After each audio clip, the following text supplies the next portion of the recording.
Em 25 de maio de 1978, um pacote misterioso chegou à Universidade Northwestern, em Illinois. Um policial abriu a encomenda e, bum! A explosão, apesar de pequena, marcou o início de uma série de 16 ataques com bombas que aterrorizariam os Estados Unidos por quase 2 décadas. Poucos sabiam naquele momento que a mente por trás desse terror não era de um criminoso comum, mas de um homem com uma inteligência extraordinária, menos um gênio isolado do mundo.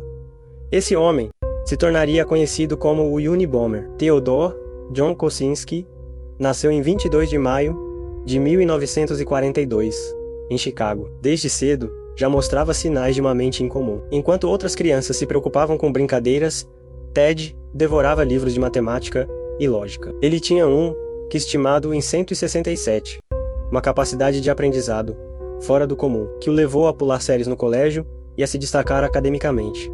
Mas ser diferente trouxe desafios. Ted sofria com isolamento, não se encaixava nas amizades típicas da infância e enfrentava bullying, o que para muitos seria apenas timidez ou introversão. No caso de Ted, era o início de uma vida marcada pela desconexão social. Aos 16 anos, Ted entrou em Harvard, uma das universidades mais prestigiosas do mundo. Imagine um jovem adolescente, ainda imaturo, mergulhando em um ambiente competitivo e repleto de pressão. Ali, sua genialidade se destacava, mas também se tornava uma fonte de isolamento. Durante esse período, Ted foi recrutado para um experimento psicológico secreto, conduzido pelo professor Henry Murray. O objetivo, segundo relatos históricos, era estudar resistência emocional, mas os métodos eram extremos. Sessões humilhantes, críticas psicológicas e até manipulação emocional fizeram parte do cotidiano do jovem gênio. Pesquisadores e historiadores associam esse experimento ao projeto MKUltra, da CIA, que estudava técnicas de controle mental e manipulação psicológica. Essas experiências não foram esquecidas. Ted relataria anos depois, em cartas e documentos, que essas sessões o marcaram profundamente, intensificando sua visão de desconfiança e isolamento. Para ele, a sociedade era hostil e incompreensível, e a conexão humana parecia cada vez mais distante. Mesmo sendo reconhecido como um prodígio, Ted sentia-se cada vez mais sozinho e alienado. Após Harvard, Ted decidiu seguir o doutorado em matemática na Universidade de Michigan, onde continuou a se destacar. Mais tarde, tornou-se professor assistente na Universidade da Califórnia, em Berkeley. Acadêmicos e colegas reconheciam sua inteligência rara, mas também notavam sua dificuldade em interagir socialmente. Para muitos, Ted era respeitado, mas misterioso. Um homem brilhante, mas inacessível, distante das preocupações e distrações do mundo comum. Em 1969, algo mudou radicalmente. Ted simplesmente abandonou sua carreira promissora, deixou a universidade, os colegas e o mundo acadêmico para trás. Ele buscava algo que transcendesse o conhecimento teórico, uma vida livre da sociedade, da tecnologia e das pressões do sistema. Ted se instalou em Montana, construindo uma cabana de madeira minúscula, menos apenas 3 por 4 metros. Sem energia elétrica, sem água encanada, ele começou a viver exclusivamente do que a natureza podia oferecer. Relatos de vizinhos e exploradores da área descrevem a cabana como rústica, quase invisível na paisagem, um reflexo físico de sua decisão de se desconectar totalmente do mundo moderno. Dentro da cabana, Ted estudava, refletia e desenvolvia uma filosofia própria. Ele começou a enxergar a civilização e a tecnologia como ameaças existenciais, algo que precisaria ser confrontado ou, em sua visão, combatido. Os registros e diários encontrados mais tarde mostram que, nesse período, Ted começou a escrever sobre sua visão de mundo. A tecnologia aprisionava a liberdade humana. A sociedade industrial destruía o espírito e o pensamento crítico. Apenas um rompimento radical com o sistema permitiria escapar do que ele chamava de máquina opressora. Esses pensamentos seriam o embrião da mente, que, anos mais tarde, criaria 16 bombas mortais e aterrorizará os Estados Unidos. Mas a verdadeira história de Ted Kaczynski ainda estava por começar. O que parecia apenas o isolamento de um homem solitário, logo se transformaria em uma caçada histórica, com bombas engenhosas, medo nacional e um manifesto que chocaria o país. Após anos vivendo isolado em sua cabana em Montana, Ted Kaczynski não se limitava mais a apenas escrever e refletir. Aquele isolamento profundo, combinado com sua visão sombria sobre a sociedade industrial, começou a se transformar em ação concreta. Para Ted, era impossível escapar do sistema apenas com palavras. Ele precisava confrontá-lo, atacar seus símbolos, enviar uma mensagem de forma direta. Em 25 de maio de 1978, o primeiro pacote chegou à Universidade Northwestern, em Illinois. Era uma caixa aparentemente comum, mas carregava um mecanismo engenhoso e mortal. Quando um policial abriu a encomenda, BUM! A explosão feriu gravemente o agente, mas também deixou claro que algo maior estava por vir. Os investigadores, na época, ficaram perplexos. Não havia assinatura clara, nem pistas de autoria. Menos parecia a obra de um gênio meticuloso. Relatos posteriores de policiais envolvidos revelam o choque e a frustração diante de uma ameaça que não se parecia com nada que já tinham enfrentado. Um agente chegou a descrever: era como se alguém tivesse estudado cada detalhe para nos enganar. Cada parafuso, cada fio, era impossível não admirar e, ao mesmo tempo, sentir medo. Nos 17 anos seguintes, Ted enviaria 16 bombas. Os alvos eram sempre escolhidos com cuidado. Universidades, companhias aéreas, empresas de tecnologia menos símbolos do que ele via como o sistema industrial que aprisionava a humanidade.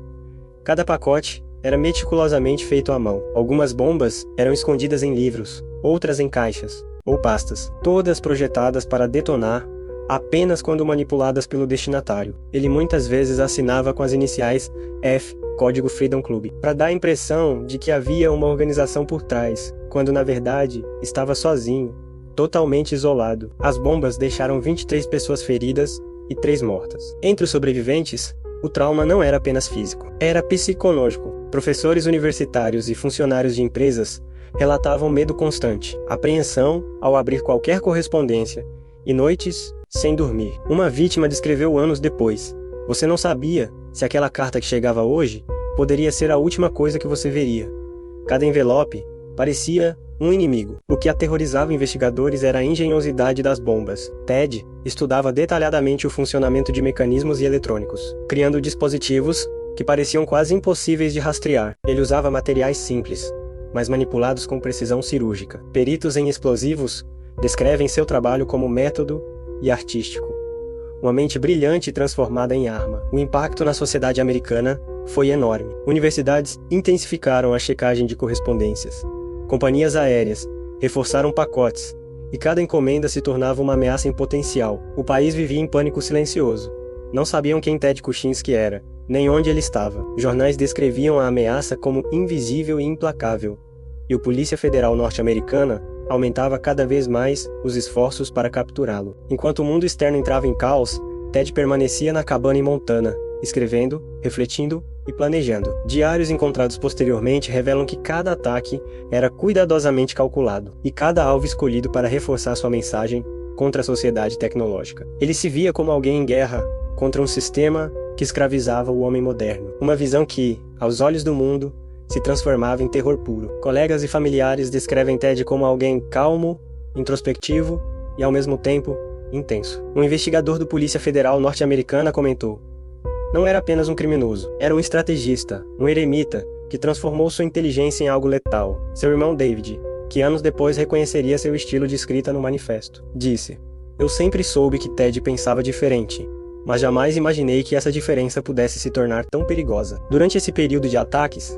Ted começou a escrever o que se tornaria seu manifesto, um documento de 35.000 palavras, criticando a sociedade industrial e tecnológica. Ele enviaria esse texto anos depois, como uma espécie de justificação ideológica para seus crimes. O manifesto seria um marco, pois transformaria o Unabomber de um terrorista desconhecido em uma figura que polarizaria a opinião pública e chamaria a atenção internacional.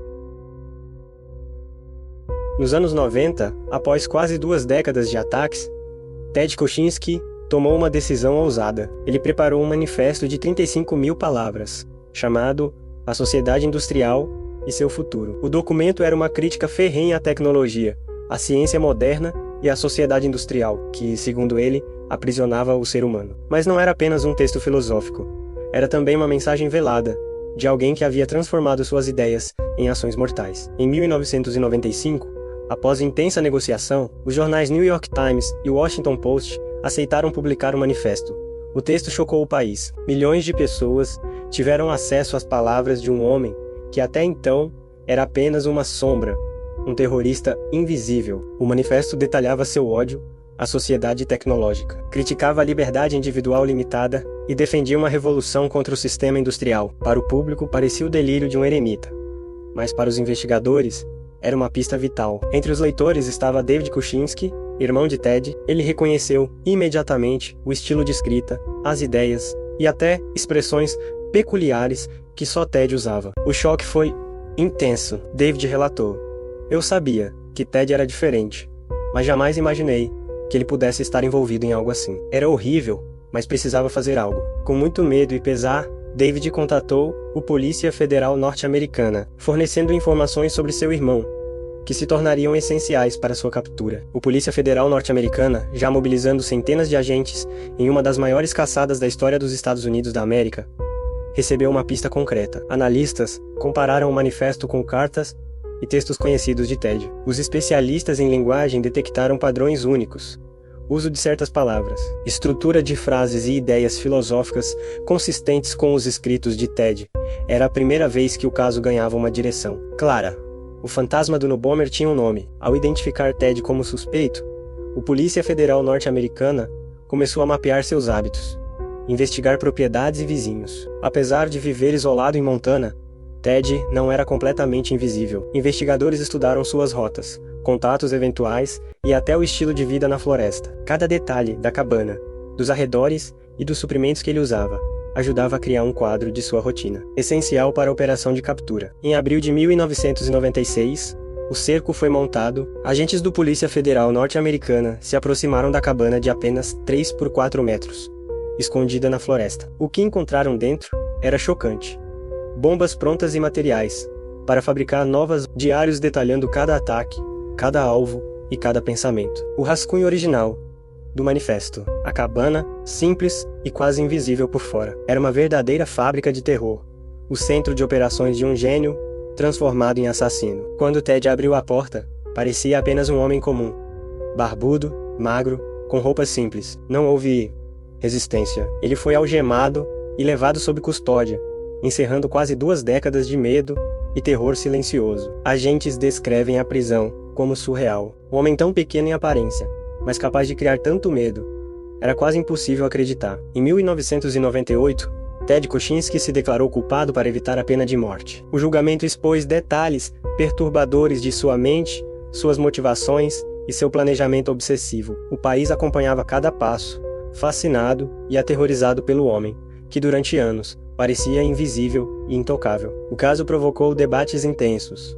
Alguns viam Ted como um assassino frio e calculista, outros como um eremita visionário, que enxergou cedo demais os perigos da tecnologia. Seus escritos continuam sendo estudados, analisados e até inspiram discussões filosóficas e críticas à sociedade industrial. O legado de Ted Kuczynski vai além do terror. Seus escritos continuam a ser estudados, inspirando debates sobre tecnologia, isolamento, vigilância e o impacto da sociedade industrial sobre a liberdade humana. Para uns, ele é apenas um assassino frio e calculista. Para outros, um homem que enxergou cedo demais os perigos de uma civilização dominada pela tecnologia. A cabana em Montana, mínima e isolada, permanece como símbolo de sua história. Um lugar onde genialidade, obsessão e isolamento se encontraram, transformando um eremita em uma lenda sombria. E a grande pergunta permanece: Ted Kuczynski foi apenas um criminoso ou um profeta distorcido, alertando sobre um futuro que muitos ainda não compreendem? Se você gostou do vídeo, deixe seu gostei e se inscreva no canal. Obrigado.